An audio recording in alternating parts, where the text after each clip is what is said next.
ঈদের ছুটিতে পরিবারের সাথে ঈদ পালন করতে বাড়ির পানে ছুটছে সকলে।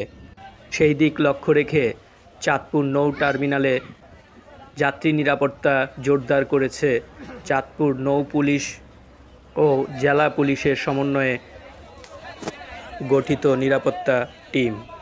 যাত্রী সেবায় ও নিরাপত্তায় 24 ঘন্টা খোলা রয়েছে কন্ট্রোল রুম।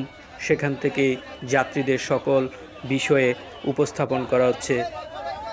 অটো ও সিএনজি চালকরা কোনোভাবেই যাতে যাত্রীদের হয়রানি করতে না পারে সে বিষয়টিও এবার তদারকি করছে নৌ পুলিশ ও জেলা পুলিশের কর্মকর্তাগণ। এছাড়াও লঞ্চে যাতে কোনোভাবেই অতিরিক্ত যাত্রী বোঝাই করে লঞ্চ চলাচল না করে সে বিষয়টিও খেয়াল রাখছে নৌ পুলিশ। যাত্রী সেবা নিশ্চিতে ও যাত্রীদের নিরাপত্তা এবং সেবা নিশ্চিতে প্রতিনিয়ত নৌ টার্মিনাল পরিদর্শন করছেন নৌ পুলিশ অঞ্চলের পুলিশ সুপার সৈয়দ মুশফিকুর রহমান।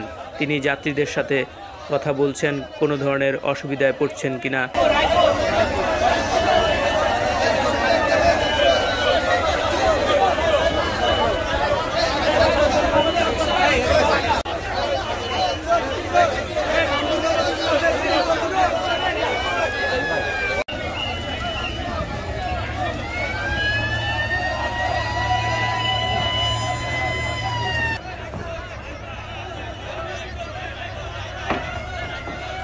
সারাদিনে স্যার এই লঞ্চটাই একটু বেশি যাত্রী আছে।